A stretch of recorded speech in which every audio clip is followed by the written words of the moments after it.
শিক্ষকদের অনাস্থা ও আন্দোলনের মুখে পদত্যাগ করেছেন খুলনা প্রকৌশল ও প্রযুক্তি বিশ্ববিদ্যালয়ের অন্তর্বর্তীকালীন উপাচার্য অধ্যাপক ডক্টর মোহাম্মদ হযরত আলী। তবে তার পদত্যাগেও অচলাবস্থা কাটেনি। অধ্যাপক হযরত আলী মাত্র 18 দিন আগে অন্তর্বর্তীকালীন উপাচার্য হিসেবে দায়িত্ব গ্রহণ করেন, কিন্তু দায়িত্ব পালনকালে শিক্ষক সমিতি তার বিরুদ্ধে অনাস্থা প্রকাশ করে পদত্যাগের দাবি জানান। এদিকে বেলা 11:30টায় বিশ্ববিদ্যালয়ে অচলাবস্থা দ্রুত নিরসনের দাবিতে শিক্ষক ও শিক্ষার্থীদের ব্যানারে ঘণ্টাব্যাপী মানববন্ধন অনুষ্ঠিত হয়। এ সময় বক্তারা বলেন, একটি মহল বিশ্ববিদ্যালয়ে বিশৃঙ্খলা সৃষ্টি করছে। 18 ফেব্রুয়ারি বিশ্ববিদ্যালয় সংঘর্ষের ঘটনায় এই অচলাবস্থা সৃষ্টি হয়েছে। আর এই অবস্থায় শিক্ষার্থীদের একটি অংশ ও শিক্ষকরা আন্দোলনে নামেন। গেল 3 মাস ধরে বিশ্ববিদ্যালয় শিক্ষা কার্যক্রম বন্ধ রয়েছে।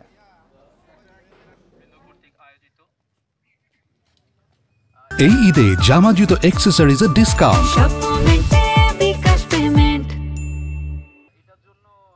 উনি যেহেতু দায়িত্ব নিয়ে এসেছিলেন, উনি যদি অপারগ হয়ে থাকেন, আমরা বলেছি যে সসম্মানে তাহলে আপনি জিনিসটা স্পষ্ট করেন, না পারলে আপনি পদ ছেড়ে দিন, যাতে সরকার যোগ্য কাউকে নিয়োগ দিতে পারে, একজন পূর্ণকালীন ভাইস চ্যান্সেলরকে নিয়োগ দিই।